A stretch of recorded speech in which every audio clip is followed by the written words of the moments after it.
2025년 10월 21일자 주요 부동산 뉴스. 하나.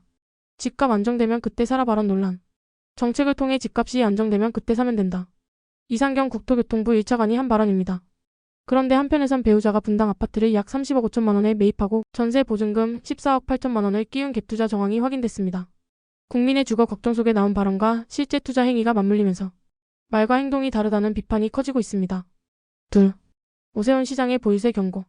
오 시장은 10월 15일 부동산 대책을 두고 과도한 규제라고 비판하며 정부가 검토 중인 보유세 인상에 대해 보유세를 높이면 주택가격이 오히려 상승할 수 있다.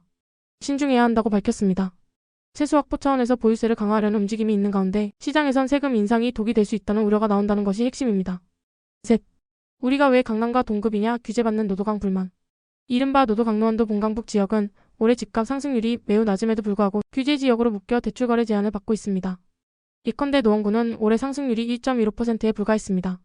지역 주민들은 우리가 잘 오르지도 않았는데 왜 강남과 같은 규제를 받아야 하느냐며 불만을 터뜨리고 있고 전문가들은 이로 인해 실수요자들의 내 집 마련이 더 어려워질 수 있다고 지적합니다.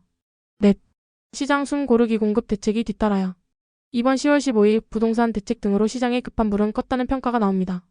하지만 곧 다가올 입주 물량 감소, 건설 경기 침체 등 구조적 공급 부족이 현실화될 조짐도 보이고 있어 정부는 특단의 공급 대책을 내놓아야 시장이 다시 과열로 돌아가지 않을 것이라는 분석이 나옵니다. 다섯. 신고가 거래 급증 서울 주요 지역 과열 조짐. 9월 기준으로 서울 아파트 신고가 거래 비중이 다시 상승했습니다. 특히 서초구는 신고가 비중이 54%였고 광진구 50%, 과천시 역시 절반을 넘는 거래가 신고가로 나타났습니다. 반면 상승폭이 크지 않았던 노도강 지역은 신고가 비중이 한 자릿수에 머물렀습니다. 즉 핵심지 중심으로 과열 흐름이 다시 나타나고 있다는 의미입니다. 정책 위반자의 말과 실제 행동, 규제의 적용 범위, 과열된 공급 거래 흐름 지금 부동산 시장의 틈새가 여러 방향으로 벌어지고 있습니다. 내 집 마련을 준비하는 분들 꼭 규제 내용과 공급 흐름에 함께 주목하세요.